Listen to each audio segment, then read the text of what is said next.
It is evening in London. Not the dazzling London of postcards and palaces, but the fog-thick, coal-laced kind. A city straining under its own brilliance and grime. The gaslights flicker down Baker Street, painting the mist with weak halos.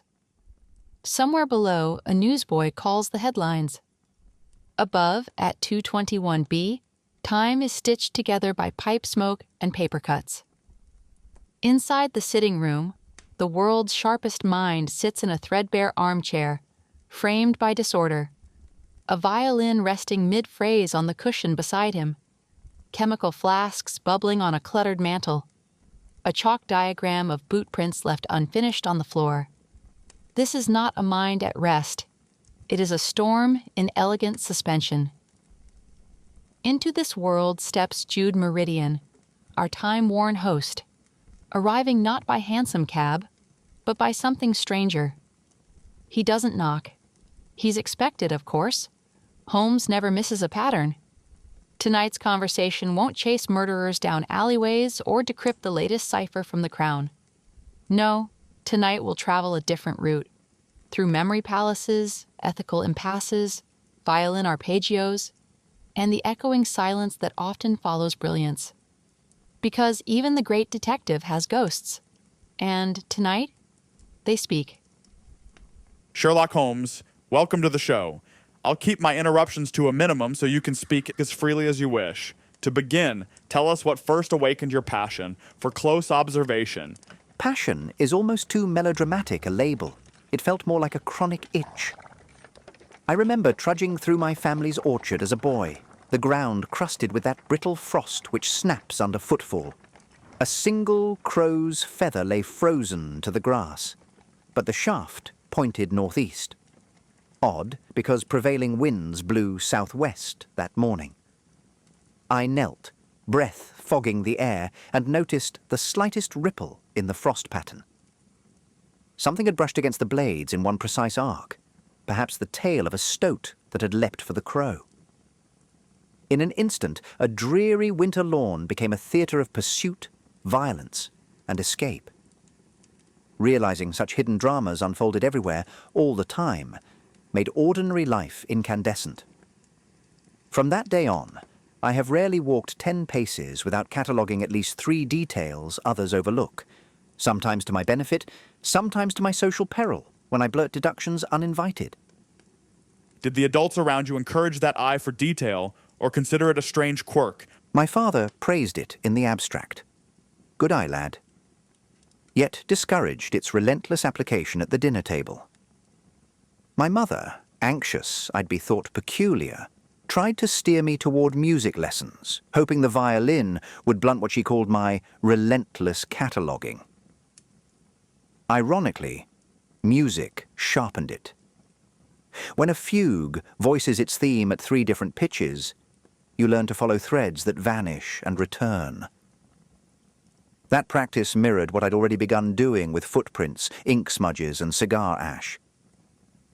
My brother Mycroft, 5 years my senior and cursed with an intellect even quicker, encouraged the habit by turning it into silent competition. He would glance at a visiting vicar and later whisper, "Left-handed, slight iron deficiency pallor owns a collie."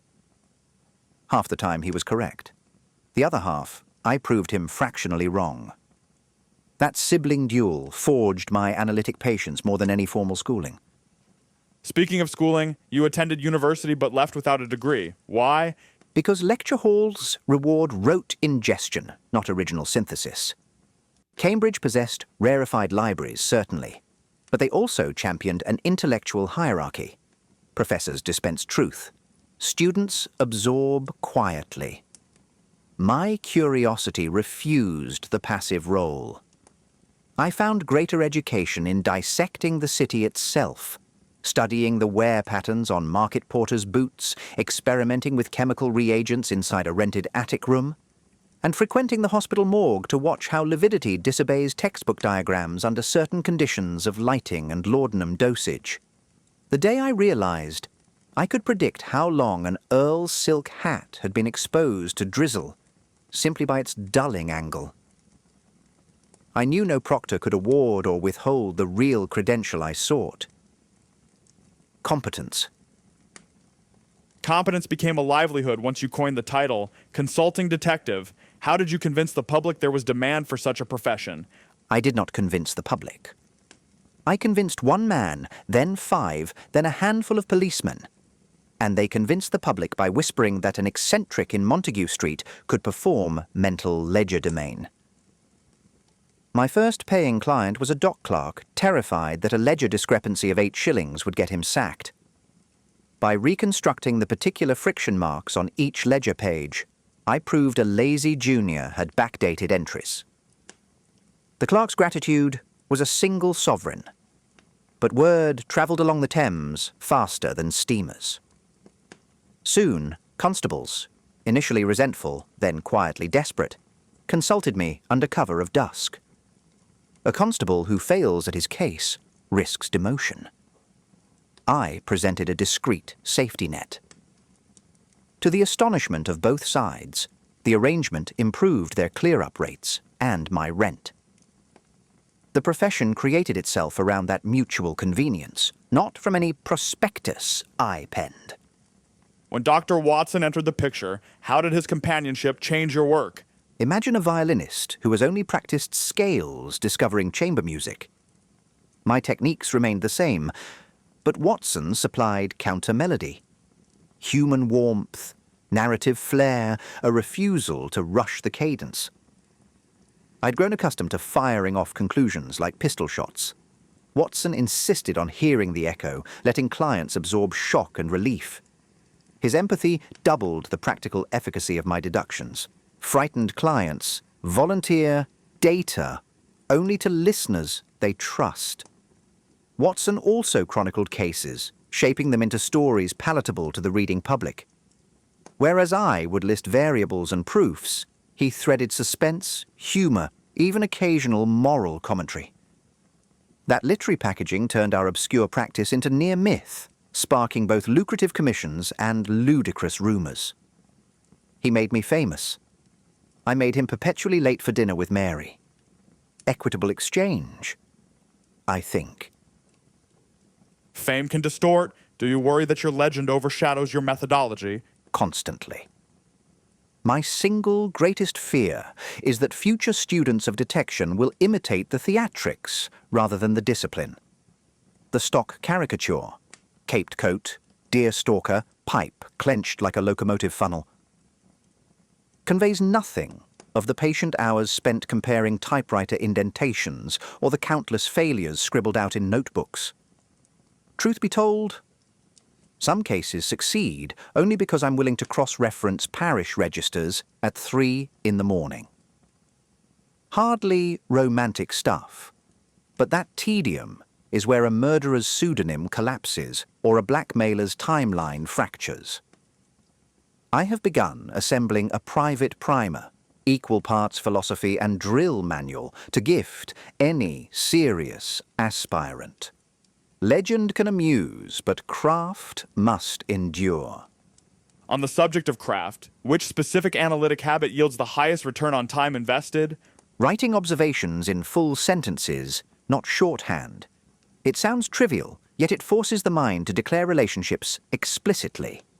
Mud on trousers, right cuff only, indicates splash from cartwheel during clockwise lane change, occupies more ink than mud art cuff, but articulating cause and effect cements inference. Later, revisiting notes, you retrace reasoning rather than rediscover cryptic fragments. I will add a corollary. Review those sentences days later in reverse order. The mind spots fallacies more readily when journeying backward. Let's pivot to something listeners always ask, your confrontation with Professor Moriarty, what actually unfolded between you two at Reichenbach Falls. The public version, courtesy of Watson, captures essence if not detail. Moriarty foresaw his criminal web collapsing. I foresaw innocent throats cut in retaliation. Both of us recognized the other's intellect as the primary obstacle to our respective designs. Reichenbach was chosen for its remoteness, neutral ground, where neither side's henchmen cluttered the board. The struggle itself lasted perhaps 5 minutes, though mental sparring had waged for years. Imagine 2 chess grandmasters forced to finish a match blindfolded, at precipice edge, pieces sliding on wet rock. One slip, literal or logical, and the game ends in gravity's favor. In the final grapple, he misjudged leverage. His center of mass lurched beyond salvation. I nearly followed, saved only by a handhold convulsively seized during the fall's spray. Some insist I pushed him, some insist he dragged me. Those rumors amuse children. Reality felt less like triumph, more like bare survival and immediate logistical headache. How to disappear, how to dismantle the remainder of his network without alerting its remnants. Thus, the 3-year hiatus many call my resurrection trick. Your exile took you to Tibet, Persia, France. Which journey reshaped your thinking the most? Tibet, undeniably. The plateau enforces silence louder than any London muteness. Miles of barren altitude compress thought into its essential form. Trifles starve in thin air. I spent evenings in a monastery where monks debate metaphysics by drawing mandalas in colored sands, only to sweep them away at dawn. Impermanence as discipline, construct, contemplate, obliterate. That exercise cured me of sentimental attachment to pet theories. Should evidence sweep away a cherished assumption, I now erase with gratitude rather than frustration. Persia, by contrast, introduced me to advanced cryptography. Spies translating caravan routes into poetry couplets. France honed my fencing. But Tibet recalibrated my epistemology. Speaking of fencing, how much does physical training factor into mental acuity? Substantially. The body, if sluggish, mutes perception. A single stick bout wakes peripheral vision. Boxing tunes instinctual distance judgment. Hill marches strengthen lungs so that a spontaneous pursuit down alleyways does not collapse for want of oxygen. I maintain fencing practice not from vanity, but necessity. Adrenaline floods neurons, and a detective must remain precise under its surge. I once outsprinted a forger along the embankment solely because my morning regimen kept lactic acid at bay. Without that preparation, his counterfeit plates might have vanished into the steamer hold and circulated 10,000 false sovereigns by month's end. So yes, calisthenics serves civilization. Calisthenics of a different sort, you keep bees. How did apiculture capture your interest? Bees present a democratic intellect, collective decision-making emerging from individually simple agents. Each worker knows minimal rules. Dance angle correlates to food vector. Pheromone thresholds trigger expansion. Brood temperature guides fanning effort. Yet aggregate behavior rivals a parliament in sophistication, minus the quarreling speeches. Observing hives clarified my sense that information shared correctly trumps hierarchy. I sometimes test hypotheses by analogy. If a hive would divert nectar flow after scouting a richer bloom, perhaps a criminal gang will divert stolen goods flow after scouting a safer buyer. The metaphors are imperfect but stimulating. You've hinted the violin serves not just as recreation, but analytic tool. How? Musical improvisation trains the mind for rapid pattern recognition within constraint. Consider. You set a chord progression. Within its walls, you explore variations that must resolve harmonically. That is identical to deduction. The boundary conditions are physical reality, distance, time, motive. Within them, you test imaginative paths, discarding those that clang dissonant. When I improvise at midnight, I follow an inner voice toward resolution. Next morning, facing a heap of contradictory witness statements, the muscle of coherent variation is already limber. What of errors? Can you recall an error that taught you more than any success? Indeed. The case of the Philby manuscript. I believed a rare 15th century palimpsest had been swapped for a forgery during an auction preview. My deduction hinged on microscopic fibers I thought flax, indicating modern restoration. I accused the wrong bidder publicly. Only later did I learn that a 17th century rebinder, not a modern forger, had inserted new flax threads while repairing the spine. My arrogance nearly ruined an innocent collector. Watson intervened diplomatically. I published an apology and funded forensic analysis standards for auction houses. Lesson: never treat probability as certainty when reputations balance on your word. Last question for this segment. If you could embed one habit in every citizen to reduce crime, what would it be? Holmes. Vigilant curiosity about causal chains. Crime flourishes where people accept effects without probing origins. A pawn shop suddenly displays expensive watches at half-market price. Neighbors shrug. A clerk begins odd night shifts. Colleagues assume ambition. Teach citizens to ask, what preceding event made this anomaly economical? And entire layers of criminal opportunity evaporate. Curiosity, appropriately distributed, is society's immune system. Let's turn the dial toward espionage. You've hinted that ordinary criminal investigation and international intrigue differ only in scale, not in nature. For listeners who picture espionage as a game of disguises and dead drops, how would you describe the real engine that drives it? Picture a grand bazaar rather than a shadow-veiled alley. In that bazaar, everything has a price, but the currency changes stall by stall. One merchant trades secrets for cash, another for ideology, a third for the mere thrill of being necessary. I have walked that bazaar under many names. What strikes me is how mundane most transactions are. A railway clerk copies a timetable for a lover in the Foreign Office. A bored telegraphist adjusts transmission order. So a coded message departs 5 minutes early. A laundress tasked with starching embassy linens notices the unusual stiffness of a collar and wonders whether microfilm hides inside. Intelligence work is less cloak and dagger than tip and feather duster. The drama arrives later, when seemingly harmless fragments coalesce inside some analyst's notebook and catalyze policy. My role, when I have accepted it, is to interrupt that coalescence on behalf of the Crown. Ideally before lives or treaties shatter.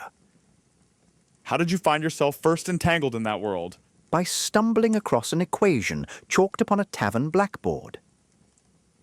This was the winter of '86. I entered the Grapes in Limehouse for a plate of deviled kidneys and saw a fragment of differential calculus. Nothing extraordinary.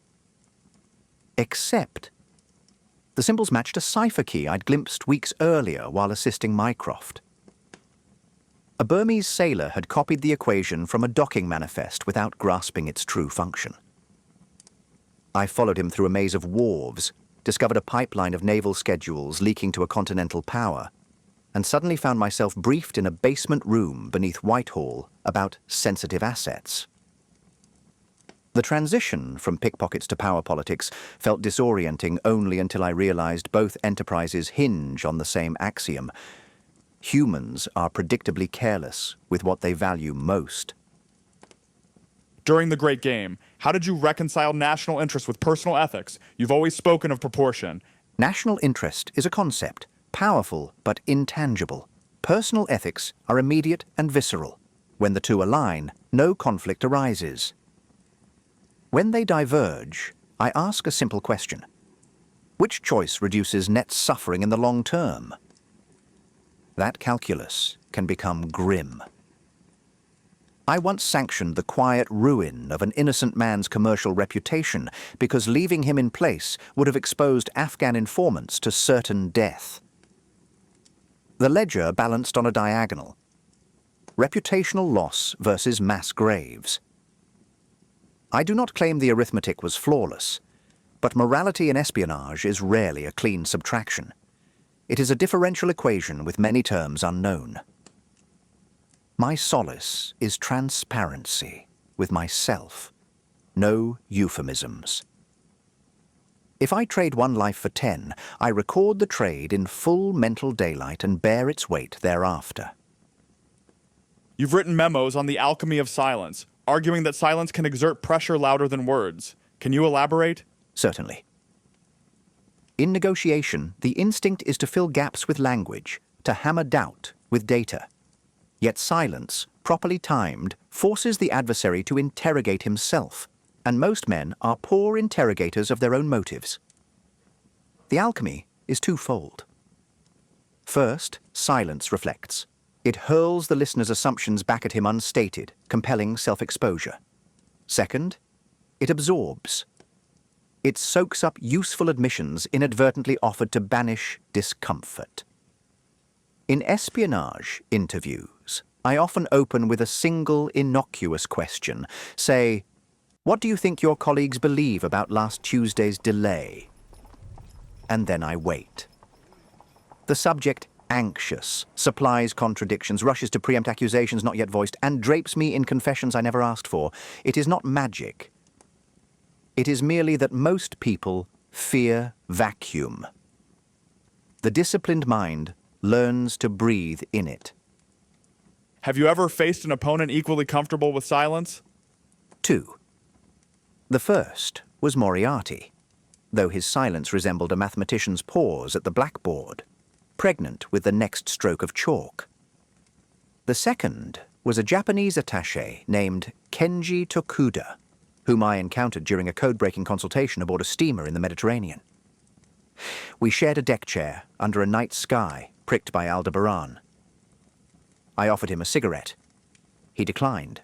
I spoke of star navigation. He answered with a proverb, and fell quiet. Not once during 3 evenings did he volunteer more than a dozen syllables. Yet by dawn of the third day, I understood that he had mapped my every tick, gauged my probable allegiance, and committed my conversational cadences to memory. His silence did not invite me to speak. It invited me to listen harder. I left that steamer convinced Europe underestimated his nation's strategic patience. Let's leave geopolitics for a moment. Many listeners write in asking about everyday deception, lies told at dinner tables, in business deals between spouses. What subtle cues should an ordinary person notice? Start with synchrony. Truth aligns gesture, tone, and syntax without conscious effort. Deception often scrambles the choreography. Watch for a nod that precedes agreement by half a second, a smile that flickers after a sentence rather than during it. Next, observe overcorrection. The liar compensates with excess detail. The exact minute he posted a letter, the precise shade of a carriage door, details volunteered before you ask. Third, note physiological lag. A genuine laugh wrinkles the eyes within 0.2 of a second. A forced laugh targets the mouth first and the eyes belatedly. But be cautious. Nervous innocence can mimic guilt. Always triangulate cues with context.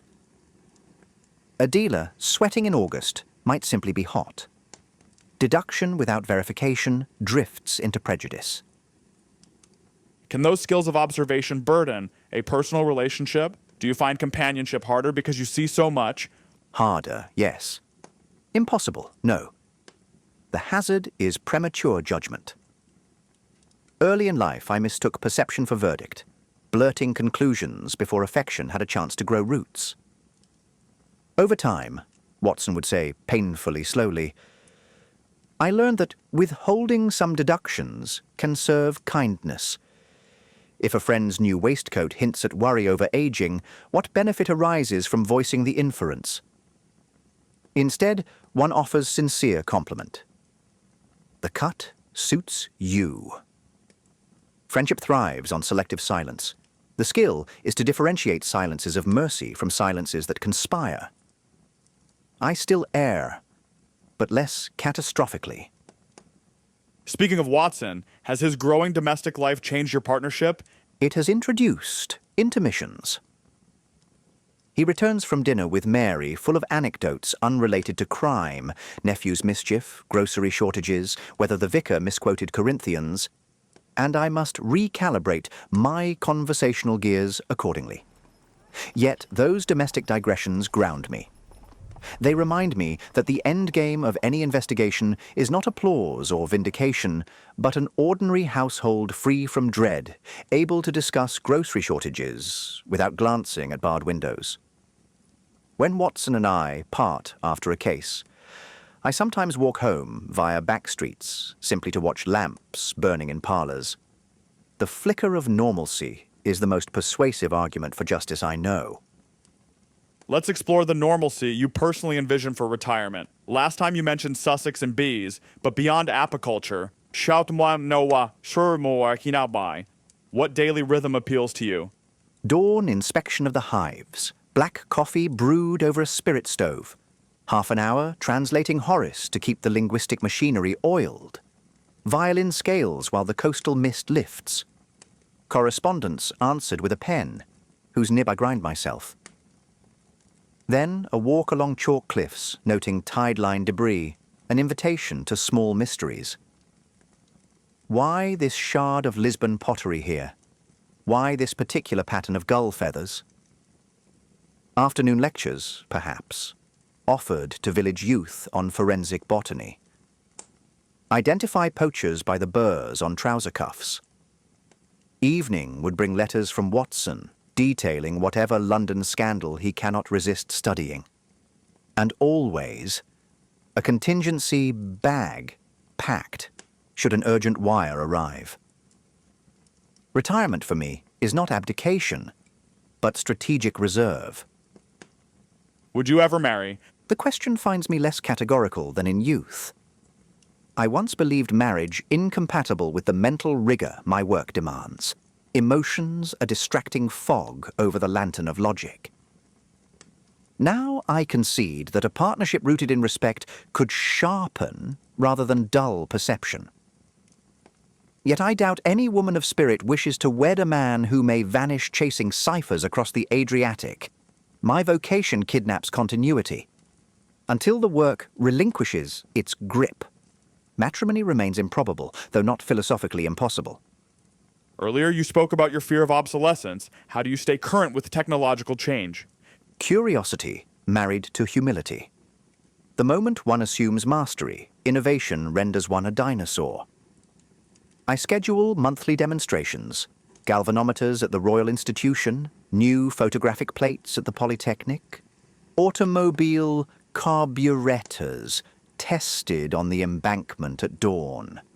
I ask questions unashamedly naive because pride stupefies faster than gin. Just last week I attended a lecture on wireless telegraphy by Marconi's disciple. The device spluttered, produced erratic sparks, and half the audience sniggered. I listened past the failures, hearing instead the distant echo of a future world knitted by invisible filaments. Doubters ask, "What use is it?" I reply, "What crimes will it enable? And how shall we detect them?" That framing turns novelty into necessity. Crimes of the future. Care to speculate? Bank fraud conducted through telephonic voice mimicry, false military orders transmitted across wireless channels, photographic forgeries so deft they fool the naked eye but surrender to spectroscopy, biological toxins cultured in amateur laboratories. Yet every advance births its antidote. Voice print analysis, encrypted channels, spectral fingerprinting, antitoxins. The contest is eternal. My duty, and that of successors, is to ride the wave crest, neither crushed beneath nor complacent atop. Returning to music, have you composed anything new since the abandoned concerto? Only miniature sketches. 30-second fragments scribbled on envelope backs, inspired by casework.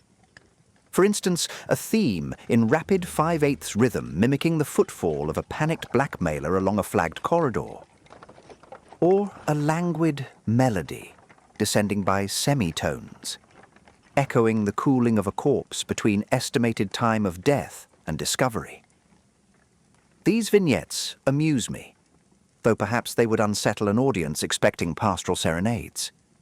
Someday, I may weave them into a suite titled Studies in Shadow and Light, dedications to victims and villains alike. Would you ever perform publicly? Doubtful. The stage demands a temperament attuned to applause. I prefer acoustics that vanish at the stroke's decay. Private performances suffice. Watson at the hearth dozing, Mrs. Hudson humming in the scullery. A curious client, momentarily forgetting peril while a sarabande floats through pipe smoke. Music in such moments functions as anesthetic and antidote both. Let's place you hypothetically in my century, 2025. Which modern investigative tool would you reach for first? Satellite imagery paired with machine learning. Imagine feeding a decade's worth of building site photographs into an algorithm, training it to flag subtle changes. Fresh concrete poured where permits record none. Unusual heat signatures in suburban sheds suggesting illegal laboratories, van number plates clustering near multiple burglary scenes. With that panoptic scaffolding, a detective could prioritize fieldwork surgically instead of trudging street by street. Yet I'd complement the digital vantage with old-fashioned shoe leather.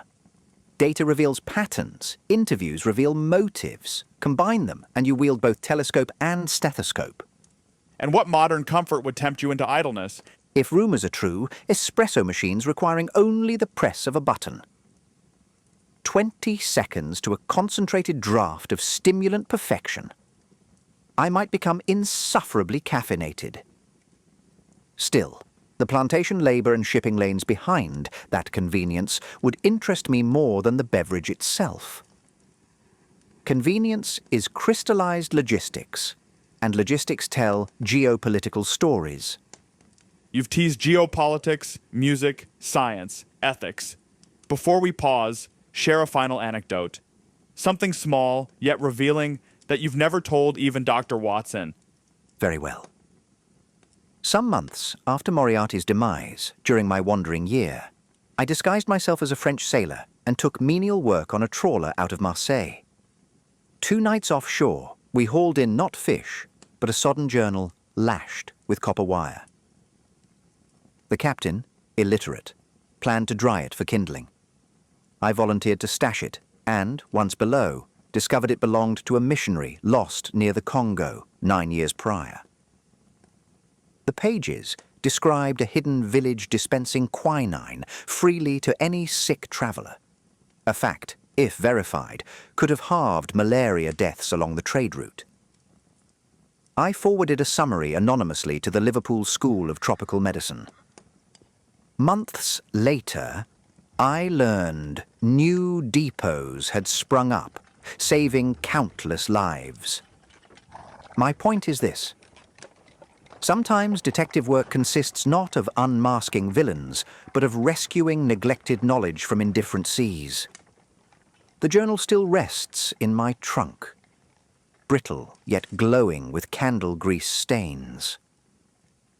I keep it as proof that a clue unexamined is a tragedy waiting to happen.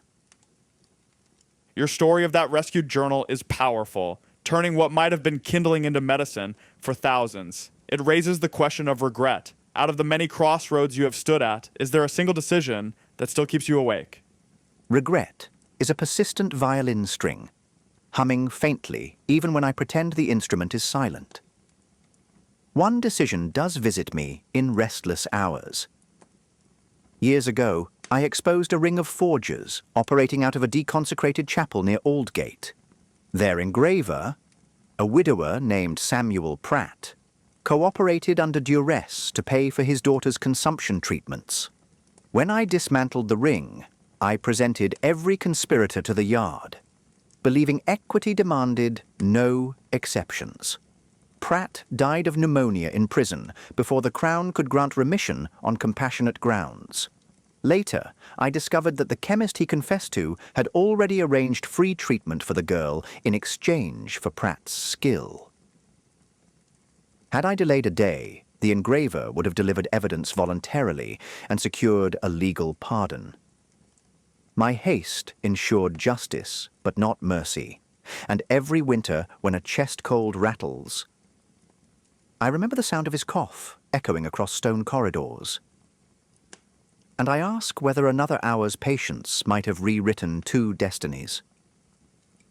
You speak of mercy and patience. Both seem at odds with the swiftness for which you're famous. Do you have a deliberate practice for slowing yourself? I force ritual upon impatience. One ritual is the making of tea by the Japanese method a traveller once taught me. Rinse the leaves, let the first infusion expire unzipped, time the second by the breath, not the watch. That small ceremony compels stillness. Another ritual is sharpening the blade of my pocket knife on a leather strop, exactly 40 strokes each side. Edgework tolerates no haste. If a telegram arrives mid-strop, it must wait. Fencing masters know the principle. Hold the lunge until the thigh quivers. Then, when you do strike, the motion is pure because stillness has purged waste. So with deductive thought, the pause loads the spring. You've hinted often at your use of disguise, yet you rarely detail the craft. What's the single most important component of a successful impersonation? Posture. Put the finest spirit gum whiskers on a man and dress him in a Savile Row frock. The game collapses if his shoulders still quote their habitual paragraph. Years ago, I spent an afternoon among costermongers near Covent Garden, learning the elliptical rhythm of their stride. The slight forward slant of men who push barrows daily. When, later, I needed to infiltrate a street racket posing as a greengrocer, it was not the pear seller's cap that convinced the gang, but the reciprocal swing of arm and hip. A dialogue muscles speak beneath language. I study those dialogues the way philologists study dialect. A stiff neck or a military heel snap has betrayed more false identities than any unglued moustache. Has disguise ever stranded you, leaving you unable to resume your own persona safely? Once. I infiltrated a Blackfriars gaming hell as a clergyman fallen on hard times. The part required meekness, a slightly rounded spine, voice pitched just above a whisper, habits quickly learned. The case resolved, yet 3 days later I found myself greeting Mrs. Hudson in that same hesitant tenor. It jarred us both. I spent the evening in the boxing salon of Bartitsu Club, letting physical exertion pound the borrowed timidity out of my fascia. Thereafter, I reserved disguises for tactical bursts, never consecutive days, lest I paint fresh layers over the interior mirror until the original face fades. Listeners are fascinated by your brother. Could you share an incident that captures Mycroft's peculiar talents better than any rumor? Most tales portray him enthroned in the Diogenes Club. But one afternoon, during the Baltic crisis, he bested an entire delegation without leaving his armchair. A coded dispatch reported enemy torpedo boats missing from harbour. The Admiralty panicked. Mycroft skimmed the message once, closed his eyes, and asked for a breeze chart from the previous morning. He compared wind speed to the cruising range of those vessels, concluded they lacked fuel for a raid, and predicted the boats were merely under canvas, undergoing engine refits. Rather than scramble a squadron, we telegraphed a single espionage skiff. The report came back exactly as he said, saving the fleet days of false alarm. The marvel is not omniscience, but selective appetite. He absorbs only what he deems nutritious, yet what he absorbs, he digests instantaneously. From your vantage, what is police work's greatest blind spot today? Overspecialization. Detectives compartmentalize. One studies explosives, another handwriting, a third the habits of river thieves. Specialism sharpens blades, but narrows vision. Lateral cases slip through interstices. Criminals, conversely, hybridize. A forger employs chemistry, psychology, and clerical insight in one stride. The remedy is rotational scholarship. Take the handwriting man to the docks, send the explosives man to probate court. Let domains cross-pollinate until each officer perceives crime as ecosystem, not specimen. Earlier, you emphasized observation. For the benefit of budding sleuths, could you break down your mental process the moment you enter an unfamiliar room? Step 1. Peripheral sweep for exits and vantage points.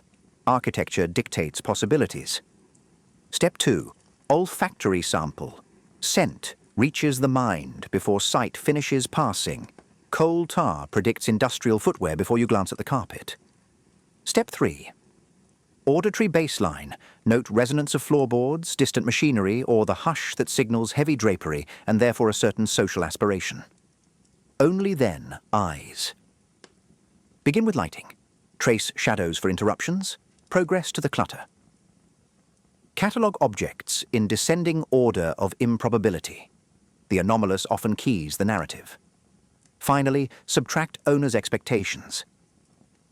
If the occupant proudly exhibits a trophy, dismiss it for now. It is staged. Focus on what was left half hidden. All this occurs within the span of polite greeting, yet sets the subsequent interrogation map. Humor seems woven through your recollections, even in grim scenarios. Is that deliberate? Humor is the shock absorber of cognition. A mind that collides daily with ugliness risks fracture. Humor distributes impact.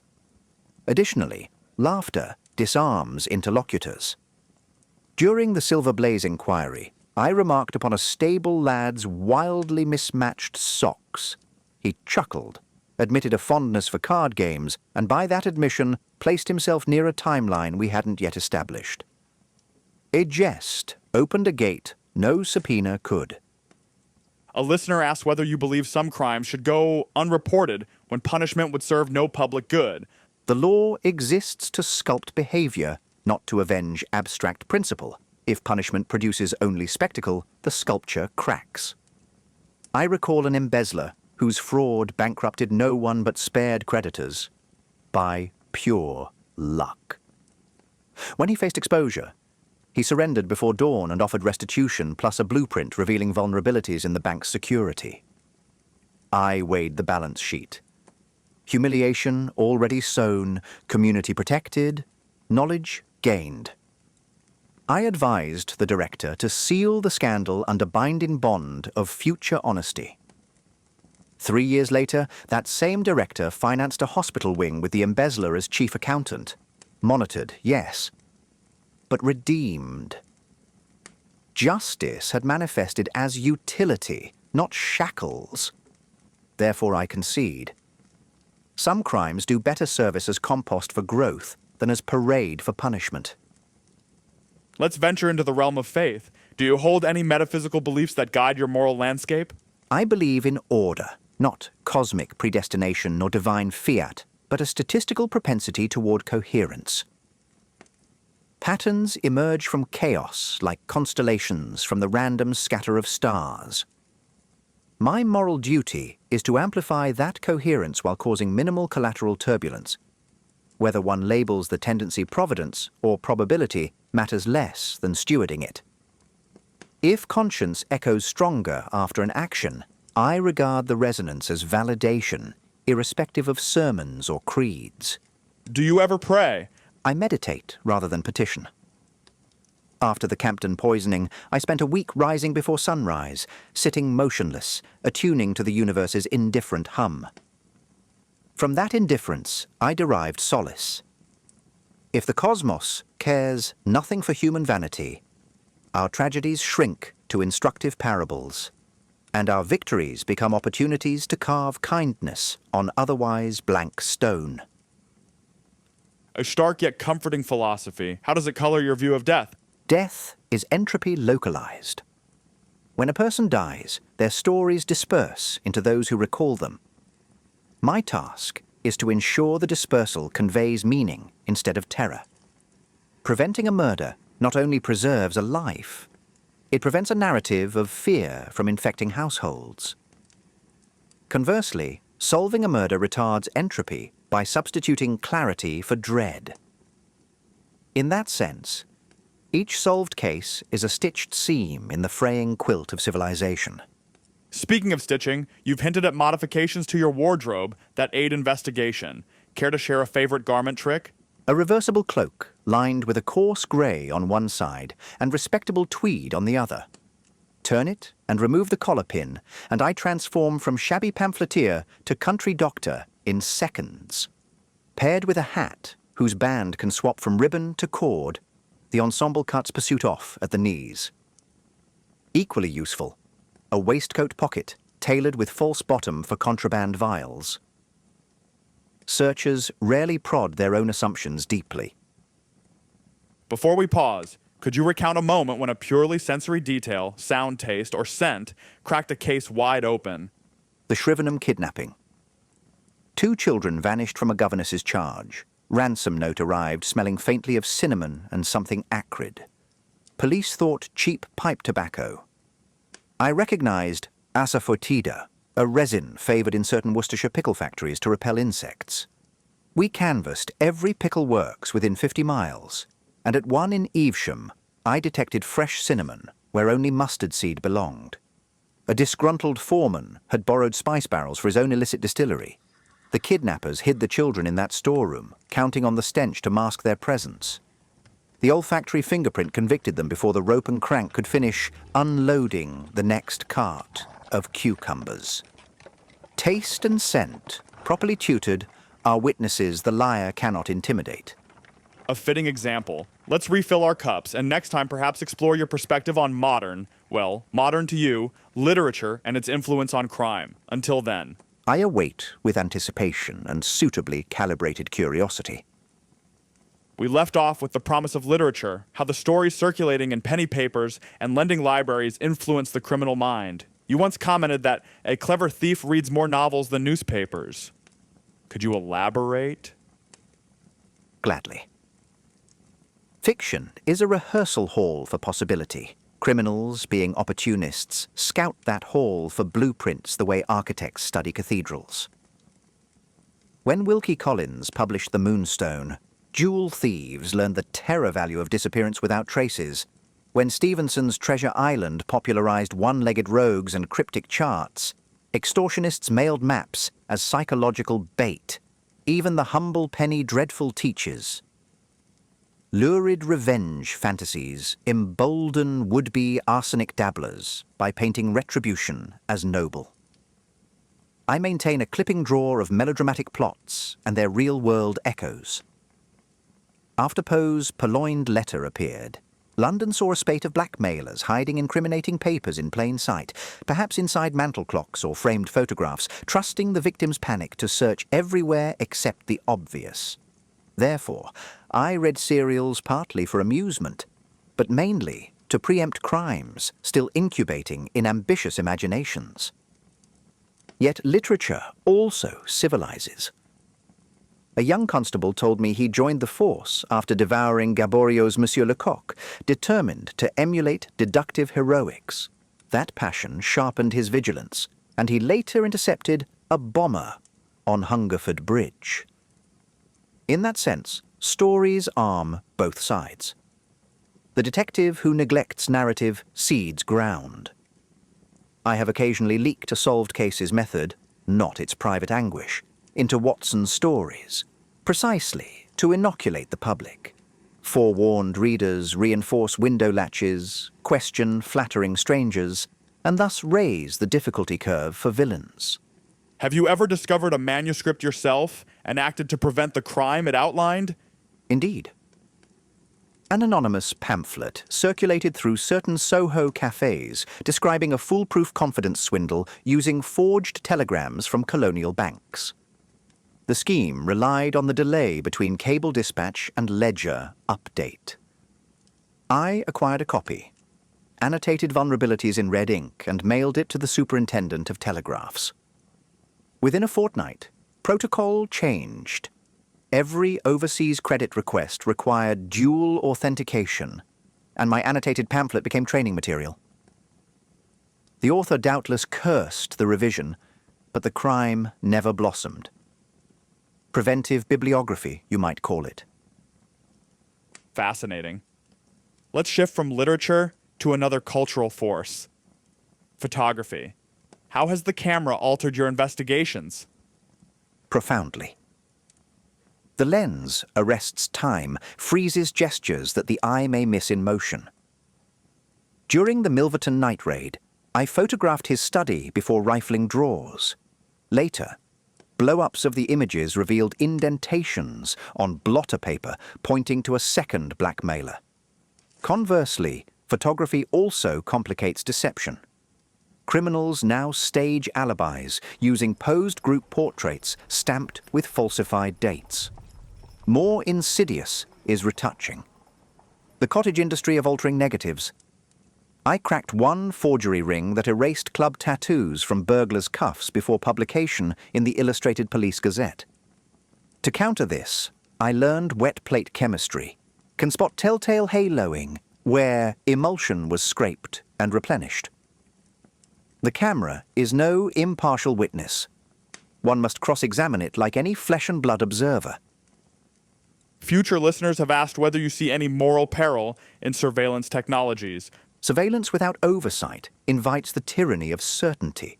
Authorities persuaded that recorded images require no context, no appeal. I predict devices will shrink until one man may survey thousands unseen. Unless society codifies transparency, who watches the watchers, justice will tilt toward the voyeur. The antidote is distributed scrutiny. Let citizens wield cameras too, capturing abuse as readily as authority captures transgression. Symmetry tempers power. Let's pivot again, this time to your lesser-known forays into linguistics. I'm told you once decrypted a dialect song to solve an ivory smuggling case. Ah, the Makalanga shanty. Dockworkers sang it unloading crates at Tilbury. Most heard rhythmic nonsense. I discerned repeated clicks matching a Bantu tongue. With help from a missionary dictionary, I realized the lyrics mapped a route from Beira to secret Angolan anchorage. Coordinates embedded in refrain. Ivory tusks traveled that route, masquerading as palm oil barrels. Once I recited a verse in the foreman's ear, his expression collapsed and the ring unraveled. That episode confirmed language as topography. Words chart rivers, smugglers think invisible to foreign ears. From tongues to taste, listeners recall your experiments pairing poisons with antidotes. Are there flavors you now distrust instinctively? Bitter almond, naturally, signals cyanide, but subtler alerts exist. The metallic whisper of barium in cooked greens, the numbing tingle of aconite disguised under clove. I train palate by microdosing harmless analogues. Still, gustatory caution never sleeps. I once detected oxalic acid in rhubarb jam at a garden party, saved a viscountess, ruined the cook's homicidal scheme. Since then, anything too sharp on the tongue triggers investigation before ingestion. Shifting gears again, could you describe a time when your belief in rational order was shaken? The Cotford apparition. A grieving widow insisted her late husband's spectre haunted their library, extinguishing lamps at midnight. I suspected trickery by an avaricious cousin, but over 3 nights I too saw the flames snuffed. No draft, no mechanism. My sense of reality faltered until a faulty paraffin batch was traced. Contaminated with ethyl nitrate, it vaporized erratically under pressure drops caused by barometric swings. The ghost was a chemistry tutor. Yet for 48 hours my intellect hung over an abyss, realizing how thin our explanatory crust may be. That humility lingers. You've spoken poetically about humility. How do you cultivate it amid accolades? By cataloguing failures more diligently than successes. I keep a scrapbook of missteps in my bureau. Each entry dissects one error root to leaf, a misheard accent, a misread tide table, a bias left unchecked. Periodically I revisit pages, feel the sting anew, and in that bracing discomfort, accolades lose their narcotic. Bees teach likewise. A colony may thrive one season, yet a single forgotten mite spawns collapse. Reverence for small oversights guards against hubris. Speaking of bees, how is your Sussex apiary progressing? Splendidly. I maintain 6 Langstroth hives beside a row of rosemary. The bees feast, and their honey carries herbal undertones. I record dance angles on parchment, correlating them with sun azimuth, constructing my own cartography of nectar flows. Recently, I noted scouts altering dances after I substituted a blue marker board behind the hive. They recalibrated orientation within minutes. Such adaptability shames human obstinacy. One day I hope to publish these observations under a pseudonym, so the scientific merit stands unclouded by my criminal fame. That name recognition, does it hinder ordinary errands? Only if I allow the caricature to walk before me. Remove the pipe, don a modest bowler, effect a slight stoop, and I am invisible at Paddington Station. Fame relies on expectations. Upset the template, and the eye skims past. Occasionally a keen schoolboy stares, but a raised brow sends him doubting his guess. My anonymity toolkit is therefore behavioral, not prosthetic. A modern student wrote asking about mental health. He wonders whether your relentless focus resembles what we'd now call an obsessional condition. The clinical taxonomy may fit. Labels differ across centuries, but phenomena persist.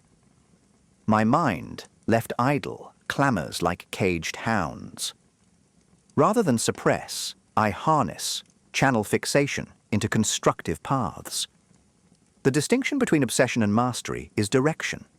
Yet balance requires outlets, violin, boxing, yes, even absurd diversions like deciphering pigeon flight patterns over Hyde Park. Without them, intensity curdles into pathology. Let's address the human side of your clientele. Which client taught you the most about resilience? A seamstress named Violet Dunham. Her betrothed vanished, suspected drowned. She traced insurance irregularities to his employer, unraveled a murderous fraud, yet lacked evidence. When she came to me, her feet blistered from canvassing riverbanks daily. She schooled me in perseverance. I merely provided analytic scaffolding. Together, we recovered the body, weighted by ledgers he threatened to expose, and convicted the culprits. She attended every hearing, composed, dignified, and later founded a shelter for labourers' widows. Her courage reminds me that behind each docket lies a pulse refusing surrender. In the remaining minutes, could you gift listeners a condensed exercise to sharpen their deductive faculties this very week? Gladly. Each morning, stand at your window 2 minutes. Catalogue 5 anomalies. A bicycle leaning at unusual pitch, steam rising from a canal vent, a robin landing twice on one sill. Choose one anomaly and write 3 possible causes. At day's end, verify through modest inquiry. Ask the bicycle owner about a bent pedal. Inspect the vent for a ruptured pipe. Observe whether crumbs drew the robin. The cycle of hypothesis and confirmation, practiced daily, will tune reflexes until curiosity becomes as natural as breathing. Add mercy. Approach subjects kindly, and you'll find doors open that remain barred to blunt interrogators. A humane final note. Mr. Holmes, thank you for continuing to give us so much of your method, your candor, and your time. Time shared in the service of clarity is never wasted. May your listeners find utility, and perhaps a spark of delight in the riddles that tomorrow surely brings. Earlier you spoke of resilience in victims. I'd like to reverse the lens. Which villain, living or dead, taught you the most about yourself? Colonel Sebastian Moran, Moriarty's apex predator. Unlike the professor, whose mind was a frostbright cathedral of abstractions, Moran hunted through appetite. He reminded me that intellect, when fused to raw instinct, becomes doubly dangerous. In pursuing him across half of Europe, I discovered something unsettling. The thrill of the chase can blur into the thrill of the kill, even for the so-called righteous hunter. There was a night in Madrid when I cornered him on a rooftop overlooking the Alcazar. A single mistimed step, a careless press of the trigger, and I would have shot him through the spine before he could answer for his crimes. The temptation sang in my pulse. Put an end to the threat. Tidy the board at once. I stayed my hand, delivered him to Scotland Yard instead. That restraint, wrested from inches of moral cliff, clarified for me that justice is achieved not by removing monsters, but by proving the law resilient enough to hem them in. From Moran, I learned the abyss is not a distant fissure. It begins in the first satisfying ripple of rage. Rage can mimic purpose. Do you have a personal ritual for dispersing anger before it crystallizes? 2, actually. One is mathematical. I copy from memory Euler's identity 3 dozen times, each in a different calligraphic hand. The elegance of that equation, how it weds the pillars of arithmetic in a single fluid stroke, dissolves my inflammation. The other is tactile. I polish the brass microscope that sits on my writing desk, removing every fingerprint while recalling the Fi fingerprints that remain forever on my conscience. Brass punishes haste. Polish too quickly, and you scratch the lacquer, leaving a scar visible for years. Anger evaporates under that discipline. Let's pivot to something lighter. Your palate for cigars. You published that monograph on ash analysis, but do you smoke for pleasure or purely for science? Pleasure admittedly plays its part. A cigar is a slow clock. One can meter reflection by ring gauge. My preference is for a Honduran puro, earthier than the Cuban leaves Scotland Yard's men affect to impress each other, and less acidic than many Dominicans. Yet even the pleasure hides utility. While the ember glows, I examine its cone-shaped collapse for clues to humidity, draw speed, bundle quality. That habit carried over to crime scenes. A half-smoked cigar on a mahogany tray reveals not only brand, but the smoker's temperament. Impatient gnaw marks or a cool taper indicating measured draws.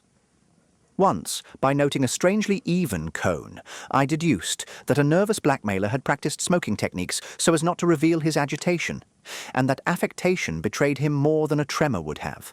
One of our listeners, herself a pianist, asked whether musical improvisation ever directly solved a case.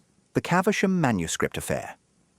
A composer claimed his rival had stolen a sonata theme.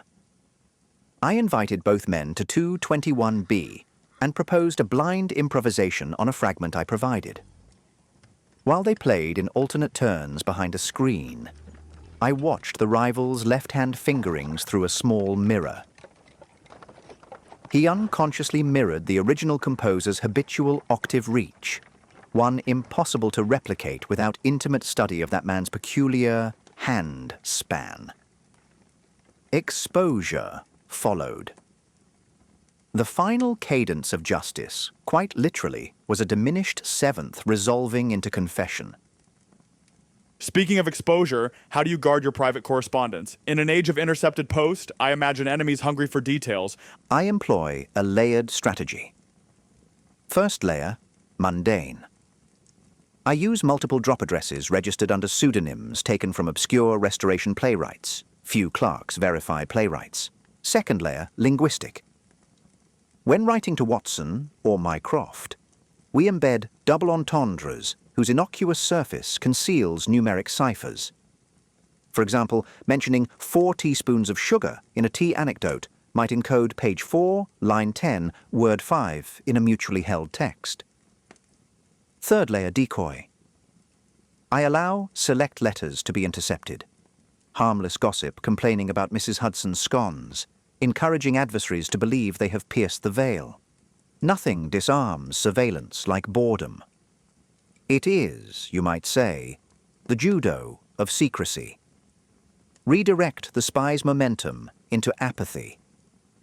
Your mention of judo conjures physical preparedness again. Is there a combat lesson the average citizen can internalize for self-defense without years of training? Yes, target equilibrium, not brute force. A shove applied at the hip when an assailant's weight is transitioning will upend him with less effort than a punch to the jaw. I advise citizens to practice stepping half a pace sideways while pushing at waist level. Combine that with a loud shout to draw witnesses, and most street ruffians lose advantage instantly. Complexity is the ally of the desperate. Simplicity, the ally of the prepared. Over the past hour, we've ranged widely. Empire, art, rage, even stealth correspondence. I wonder if we could close by imagining your perfect, fully contented day. No telegrams, no villains, just equilibrium. It would begin well before sunrise, when stars still argue with dawn. I'd sit on the Sussex veranda, listening for the faintest pre-buzz of my hives. Bees wake at a temperature threshold. Predicting the exact minute their first sortie lifts remains one of my favorite trivial pursuits. Coffee brewed Turkish style would accompany a chapter of Lucretius, whose meditations on atoms remind me our dramas are, in cosmic measure, sub-visible dust motes. Mid-morning, a coastal stroll with Watson, he protesting the bracing salt air while secretly relishing it, collecting odd stones to examine under the field microscope. Luncheon of smoked kippers and honeycomb, followed by an hour's violin practice dedicated to a searingly slow movement in D minor, so sparse that every note echoes like footsteps in a cloister. Afternoon, reserved for answering correspondence, perhaps mentoring a young constable puzzled by a forgery ring. Evening would find me at the local tavern discussing crop rotation with farmers, learning which blights foretell next season's market turbulence. Finally, by lamplight, I'd copy B's dance vectors into my ledger, sip a small glass of Armagnac, and let the quiet close in. Not the oppressive silence of boredom, but the earned hush that follows productive curiosity. A day stitched entirely of observation and gentle increments. No grand denouements, only the dignity of tiny comprehensions. Tranquil, but still laced with inquiry. Predictably. Mr. Holmes, another illuminating chapter. Shall we convene again tomorrow to round out the final threads? With pleasure. Curiosity sleeps lightly. It will be awake and waiting when you call. Good morning, Mr. Holmes. The bees have departed on their sorties, the coffee is brewed, and we promised our listeners a deeper dive into the architecture of your memory. Shall we begin there? An excellent starting point, because memory, like architecture, is about corridors more than chambers. Most people cram facts into a single great hall, then wonder why items topple when they reach for one. I prefer hallways lined with labeled doors. Each door opens on a tableau vivid enough to reignite the original sensation. Take cigar ash. I store it in a mock salon where mahogany panels glow with different greys, light, feathery volcan, mottled Carolina red, dense, ebony-scented trichinopoly. When I meet a new specimen, I walk that corridor, compare colors, textures, collapse the visual memory onto the fresh data. Smells dwell in a conservatory. Orange blossoms for nitrobenzene, crushed geranium for arsenic trioxide, stale almonds for cyanide.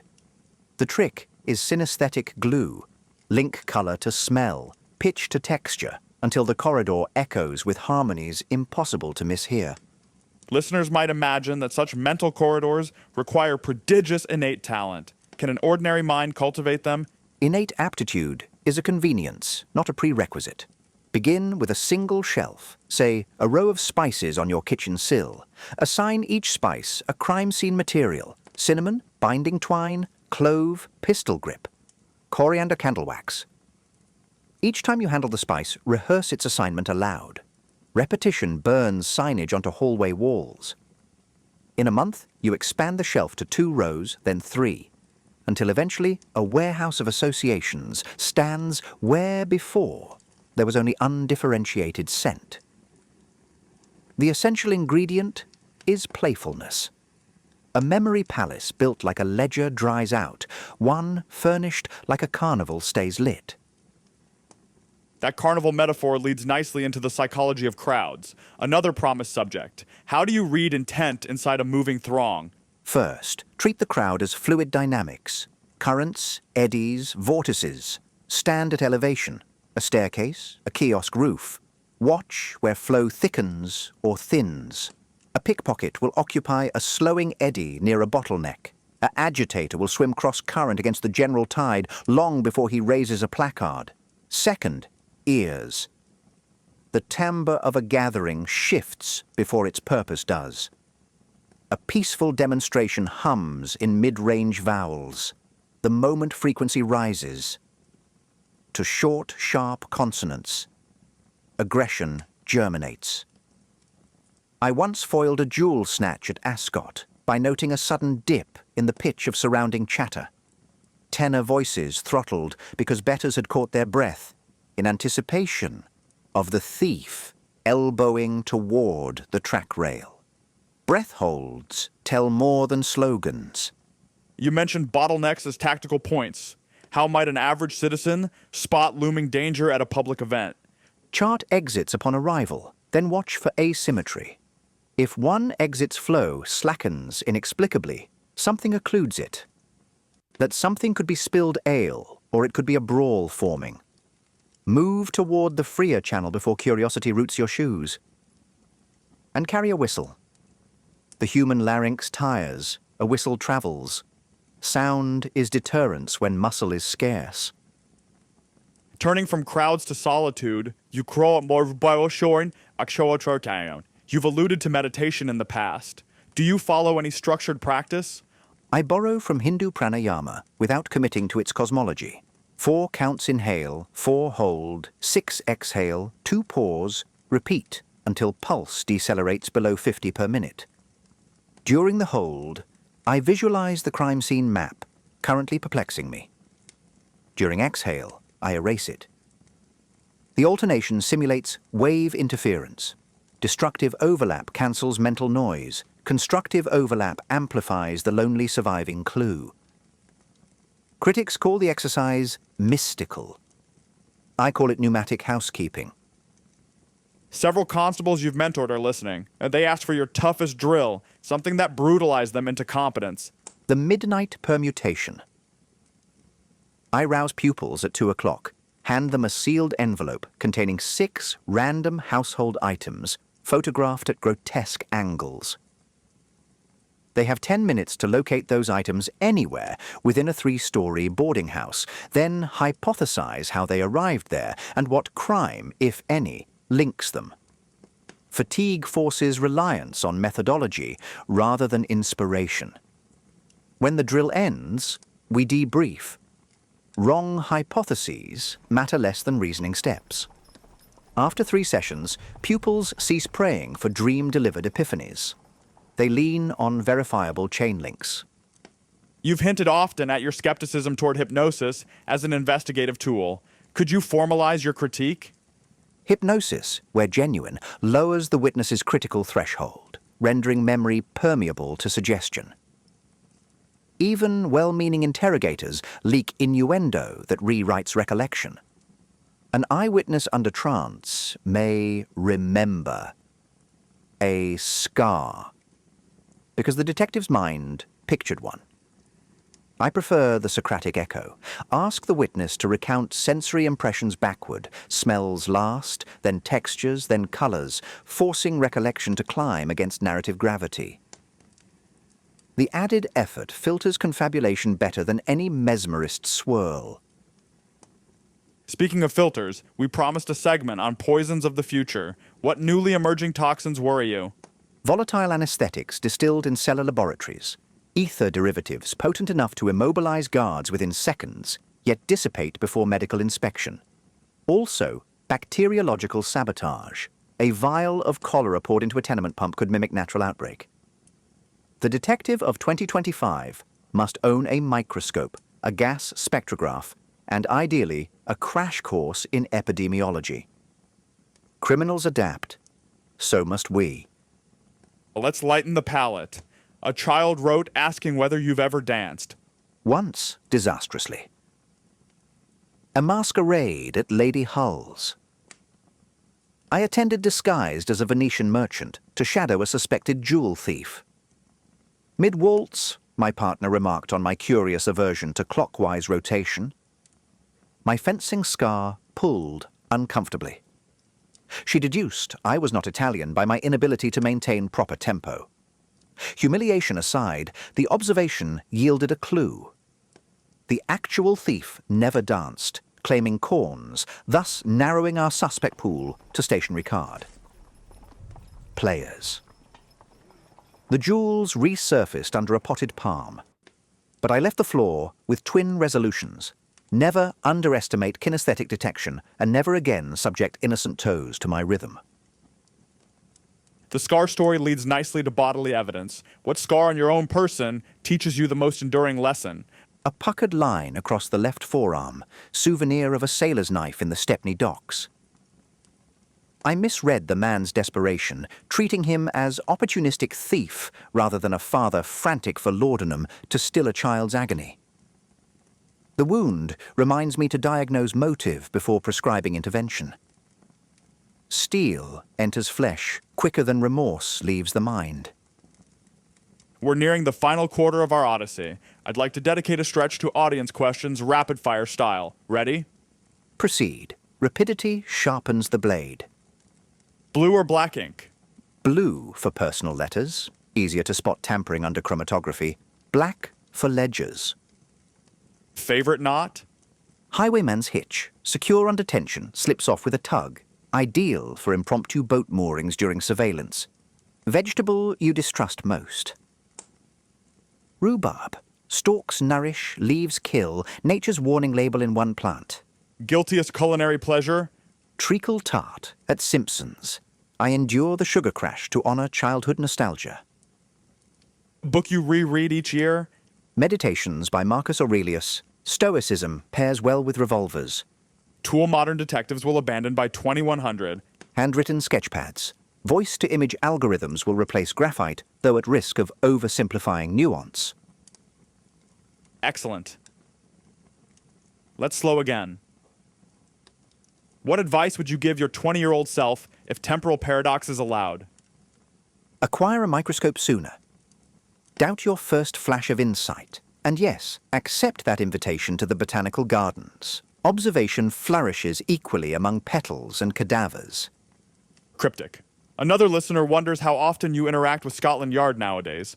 Less in official chambers, more in candlelit backrooms. Bureaucracy has thickened. Inspectors arrive entangled in red tape. I snip quietly. Return the case gift-wrapped. They file reports. Everybody's hierarchy remains undisturbed. Symbiosis, albeit occasionally comedic. Lestrade once hid behind a potted aloe when the commissioner barged in, lest collaboration appear too blatant. On the topic of Lestrade, to so or Kamplak, I saw Bosardasaw, what trait of his do amateurs undervalue? His moral buoyancy. Failure slides off him like rain off oilskin. Such resilience keeps machinery grinding while others sulk. Detectives enmeshed in ego can learn from his steadiness. Earlier episodes touched on suffrage and empire. Listeners now ask about labor movements. How do strikes affect criminal patterns? Strikes dampen petty theft temporarily. Crowds grant anonymity, but social solidarity polices small crime internally. However, sabotage rises. Factory machinery sabotaged to dramatize grievances. Detectives must tread acceptingly. Misassign blame and you ignite class resentment. I once traced a loom fire not to militant weavers, but to corrupt owners seeking insurance. Sensitivity to socio-economic pressure gradients is crucial. We promised ourselves a chuckle each hour. What recent mishap amused even you?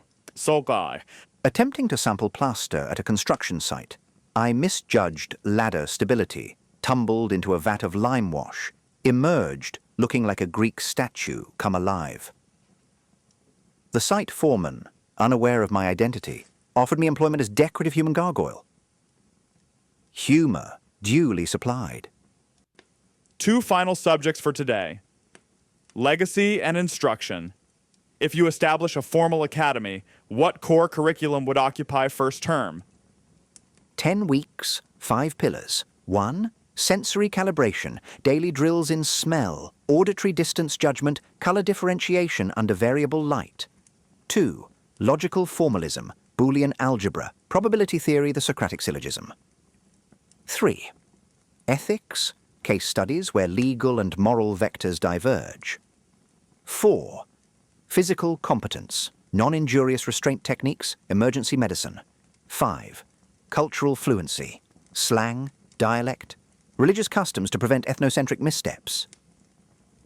Examinations would be immersive, not written. Cadets navigate a staged city block, seeded with 8 crimes, some genuine, some red herrings. Passmark requires solving 4 and recognizing 3 decoys. The last may remain elusive, to remind graduates that mystery persists beyond any syllabus. And how would you fund such an academy? Anonymous endowments from clients whose fortunes I preserved. A small tuition offset by service bursary. Graduates owe 3 years of community investigation in under-policed districts. Impact measured not by revenue, but by decrease in unsolved deaths and wrongful convictions. One last philosophical beam. Do you consider yourself an optimist? A pragmatic optimist. I believe entropy wins in the long run, yet every solved case returns a grain of order to humanity's hourglass. My optimism lies in effort, not outcome. We might lose the war with chaos, but each skirmish educates, enriches, and above all, dignifies our brief tenure on this timeline. Elegantly put. I propose we pause. Tomorrow we tackle our final stretch, including listeners' mysteries you've never addressed publicly. Tomorrow, then. The bees and I will be ready, each in our own hive of inquiry. Welcome back, Mr. Holmes. Overnight, we received hundreds of questions, and I've selected 3 miniature mysteries our listeners cannot solve. I'll simply read each one. You may handle them in any order you like. Excellent. Intellectual calisthenics before breakfast. Proceed. Mystery 1. A commuter leaves his suburban house each morning at 7:30 a.m. for the train.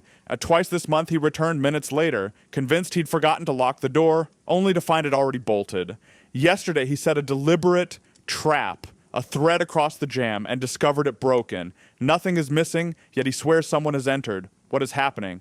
A pattern of near-miss intrusions. The bolt stands where he left it, but the broken thread proves tampering. Likeliest culprit, a neighbor with duplicate key, perhaps obtained while house-sitting, searching not for valuables, but for information. Because nothing is taken, I infer the intruder photographs, documents, or correspondence. The commuter's sudden second thoughts suggest subconscious perception, a faint odor of unfamiliar perfume or displaced welcome mat. Advise him to dust keyhole for graphite. If fresh, duplication occurred recently. Next, examine rubbish bins for shredded papers bearing his address. Careless spies discard evidence locally. Culprit profile. Someone socially proximate enough to borrow the bins unnoticed. Mystery 2. A university archivist reports that handwritten catalog cards on the top drawer suffer water stains overnight, though the roof shows no leaks and lower drawers remain dry. She's replaced the cards 3 times. The room is locked. Who or what wets the cards? Water rises as vapor, condenses on the coolest surface. Top drawer sits against an exterior wall. A poorly lagged steam pipe on the other side cools after heating cycle, drawing night humidity to that locus. Condensation forms droplets, staining the cards. Lower drawers, shielded by wood mass, escape damage. Solution. Insulate the pipe. Ventilate the cupboard. Replace cards with waterproof ink. Human malice need not enter the frame. Mystery 3. A dog in Cornwall howls only when the church clock strikes 11 at night. Shachen Dao, Shaltsambo in Zhao. Not at any other hour. Villagers are baffled. Explain. Acoustic coincidence. 11 strokes last longer than earlier chimes, creating a lower combined resonance. Beats between bell frequencies propagate farther. The dog's hearing, sensitive to that heterodyne, reacts. Test by muting alternate hammers at 11. If the howling ceases, resonance theory confirmed. Alternately, a secondary sound, perhaps a milk float rattling at that precise minute, triggers the howl, masked to human ears by the bell. Place a phonograph on silent groove at 11. If microphone captures supplementary clink, you have your answer. Either way, nothing supernatural lurks. Your economy is enviable. While we're on auditory matters, listeners ask how you train your ear to distinguish meaningful layers in the city's noise. Begin with a simple stack.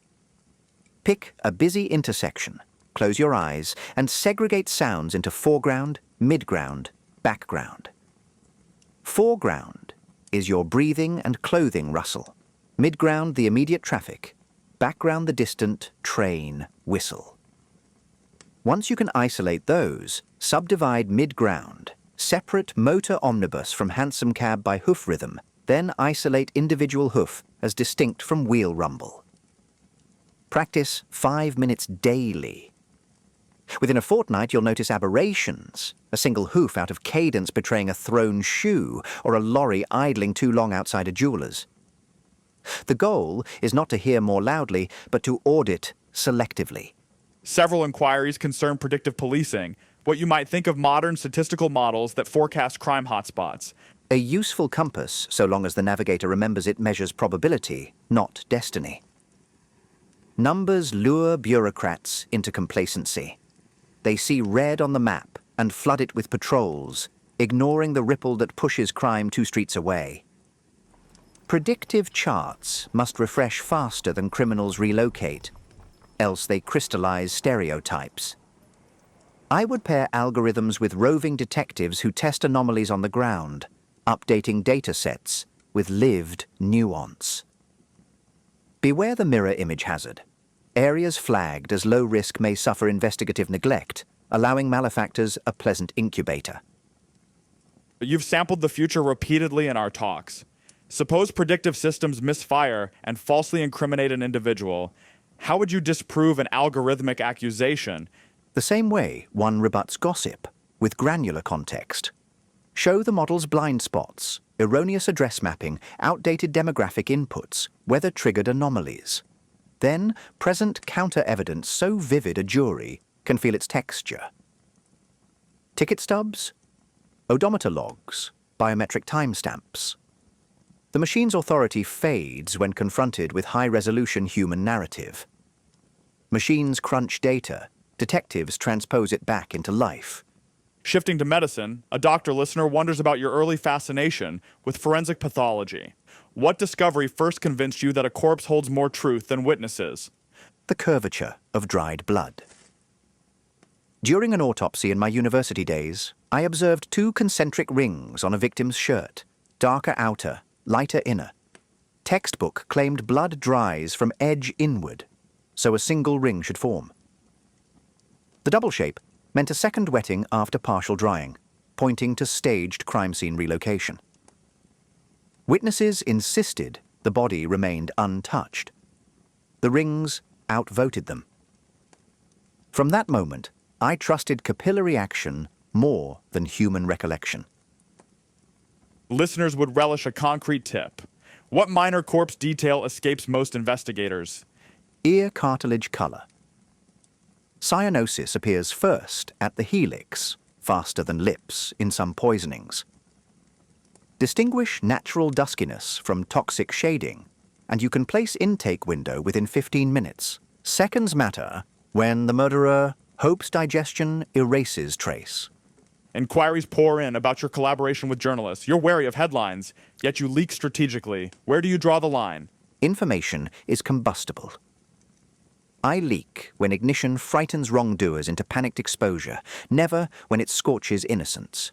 My test: will publication force premature flight, thus revealing a trail I can follow? If yes, leak. If it merely sells papers while cornered criminals retaliate unpredictably, silence prevails. The reporter must prove he can cradle nuance like nitroglycerin. Few can, frankly.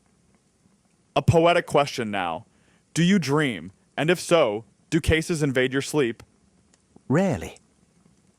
My dreams, when they come, present no faces, only shifting geometries of light and shadow. Upon waking, I sometimes glean symbolic clues. A staircase narrowing warns me I've fixated on branching theories instead of the common trunk. But the mind protects itself. Dream logic softens blood and screams into abstract angles. That mercy keeps sanity aligned. We've skirted around Dr. Watson's role in your dreamscape. Does he appear? Once, perhaps twice. But not as actor, more as steady tempo beneath the shifting chords. Imagine a metronome in a kaleidoscope's center. Even unconscious deduction apparently retains its conductor. Several teachers ask how you would integrate observation training into primary education. Not by piling extra subjects, but by altering existing ones. In geography, let pupils map their own classroom first, measure desk scratches, window condensation routes. In literature, before analyzing plot, ask students to count verbs versus adjectives, then infer emotional tempo. In arithmetic, use real shop receipts, confronting them with rounding errors and cashier notations. Observation is slip-stitched through all fabrics. Teach the stitch, not a new garment. A chemistry, chaque student wonders which single reagent changed your practice most. Luminol.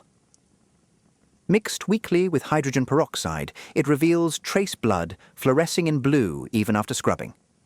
One vial unmasked a butcher who thought boiling water erased every droplet. The reagent taught criminals a humiliating truth.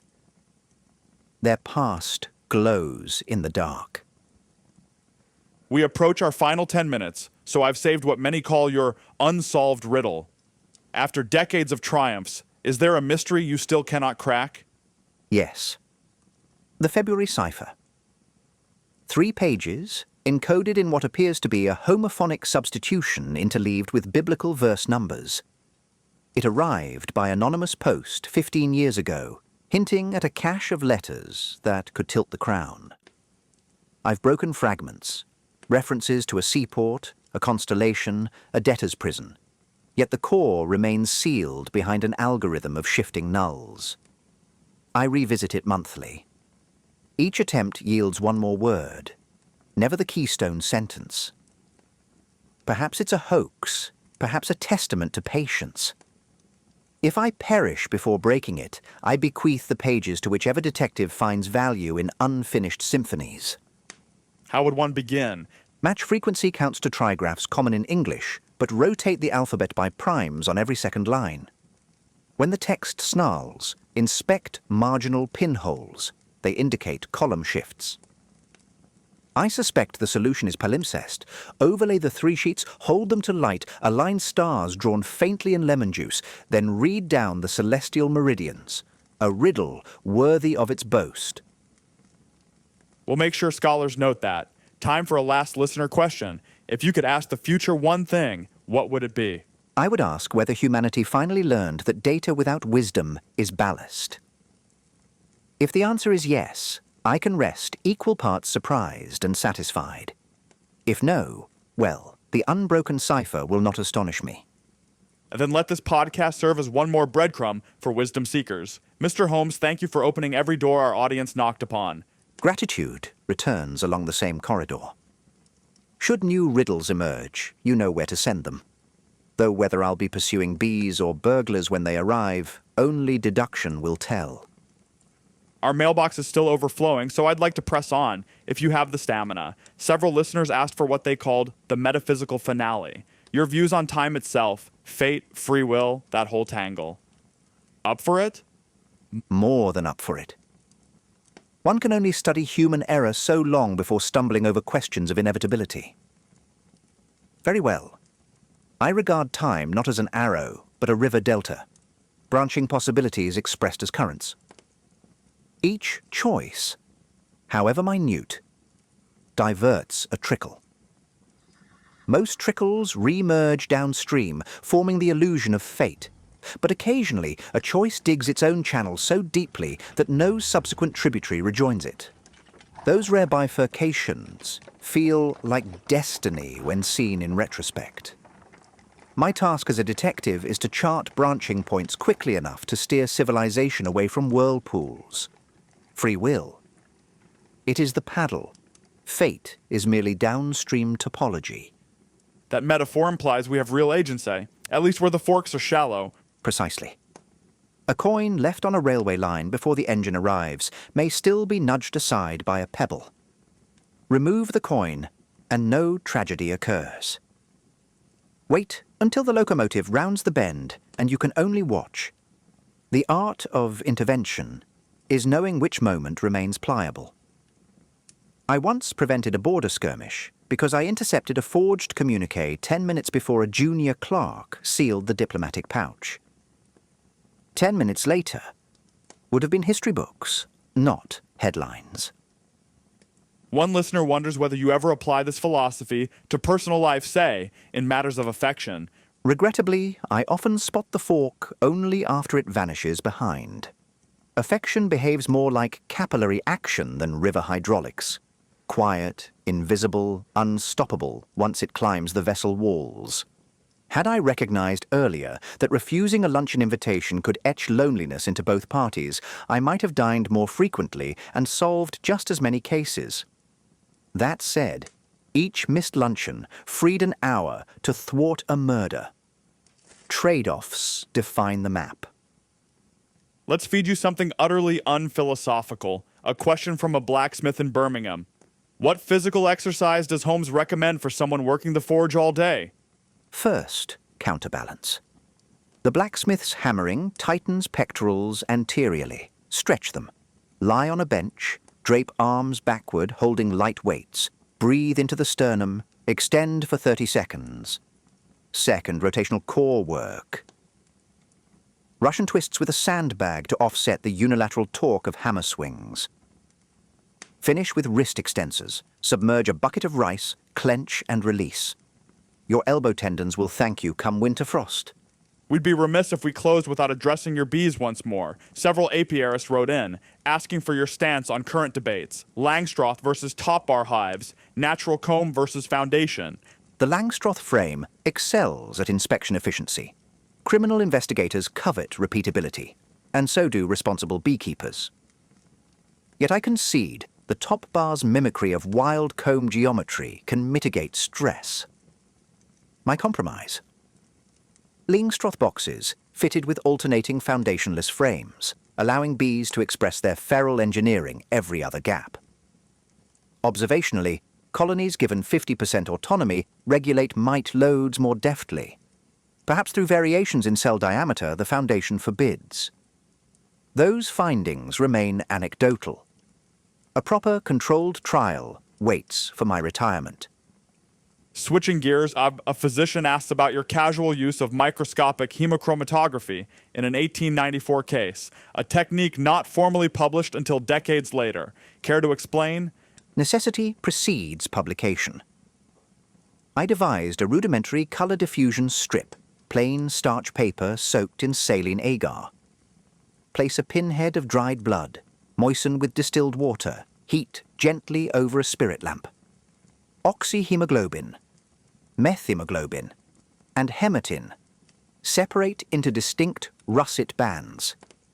It lacks precision, but suffice to distinguish human from rabbit when the coroner dithered. I never broadcast the method. One does not hand every poisoner a user manual. Apparently others refined it later to academic acclaim. Science, like street music, thrives on open windows. Melodies drift, someone whistles them anew, and authorship blurs. Your restraint echoes a present-day concern about dual-use technology. How do you decide what to publish? The same triage I apply to leaks. Weigh prospective benefit against potential weaponization. I withheld my findings on chloroform aerosolization because kidnappers would weaponize it before a single constable mastered the antidote protocol. Conversely, I published the footprint casting formula widely. Criminals cannot untread their steps merely because plaster improved. The rule: release that which only the honest can exploit more readily than the wicked. A low-tech question from a mother in Dorset: how do I teach a child to notice without becoming rude? Turn the exercise into a game detached from direct commentary. While walking, challenge the child to count chimney pots or sort carriages by hub color. Observation stays external, sparing people's feelings. Later, gently highlight social cues. Did you notice Aunt Clara kept rubbing her wrist? Framing it as empathy rather than critique. The transition from object noticing to emotion noticing must be scaffolded with kindness. Now, an unusual plea. A poet seeks a Holmesian critique of his couplet. Fog swallows cobblestone, secrets cling to shoes. Thoughts? The imagery is evocative, but license outruns physics. Fog mutes edges rather than swallow, and secrets seldom cling, they imprint then smear. Alter to, fog blurs each cobblestone, footprints trap the tale. Tighter meter, truer forensics. I'm sure he'll amend accordingly, as a constable in Dublin asks, what's the first smell Mr. Holmes hunts upon entering a suspect's home? Chloride of lime. That sharp tang used to erase blood. It lingers in grout lines and between floorboards hours after superficial scrubbing. If I inhale that antiseptic sting, I begin rolling up carpets before consent papers cool. Let's indulge the literary crowd once more. Any living authors you haven't criticized yet, but deeply admire? Thomas Hardy, for his geological patience. Characters erode under social weather, yet reveal fossils of intention. He teaches detectives to read strata, not snapshots. And Mark Twain, who proves humor scalps hypocrisy more effectively than any saber. Time for our last lightning volley. Answers in one sentence, please. Favorite non-violin instrument? The oboe's plaintive mid-register slices smog. Least favorite London intersection? Tottenham Court Road at twilight suffocates deduction under billboard glare. Guilty reading pleasure? Sensational maritime logs of questionable authenticity. Personal motto, distilled. Observe, verify, temper. Marvelous. I sense listeners clutching their notebooks. We've crossed the 90-minute mark by the studio clock. Any final charge to the audience? Remember that wonder is a discipline, not a fluke.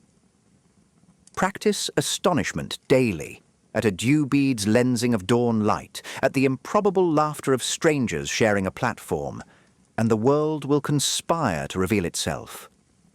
When it does, treat the revelation as fragile glass.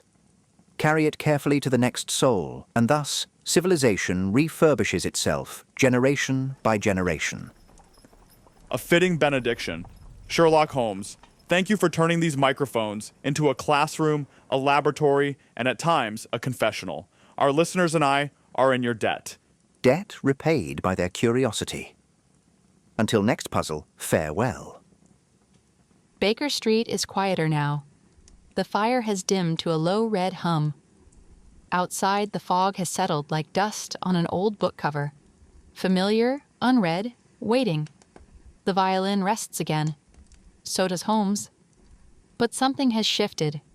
For all his deductions, all his theater of intellect, tonight we glimpsed the man behind the magnifying glass. The boy in the orchard, the brother, the exile, the beekeeper, the reluctant romantic, and the man who still sharpens his blade, mental and moral, against the whetstone of regret. Holmes once said that memory is architecture, not storage, that the mind must be arranged like a building, corridors, doors, labeled rooms. But tonight, perhaps we added a room he didn't expect. A small one off to the side, marked Conversation. Inside it, a table, 2 chairs, 1 cup of tea still warm. And that's what the Chronologue does. It builds strange rooms inside people who thought they knew the house of themselves completely. As Jude steps quietly into whatever century awaits him next, Holmes remains behind. Not as myth, but as method. A man who still believes in the slow accumulation of order in a world built on entropy. Not to conquer chaos, but to hold it off. Just long enough for someone else to find peace. The fog thickens. The bees stir. The world grows more complex by the hour. And yet, there is still observation. There is still kindness. And there is still the search for truth. Good night from Baker Street.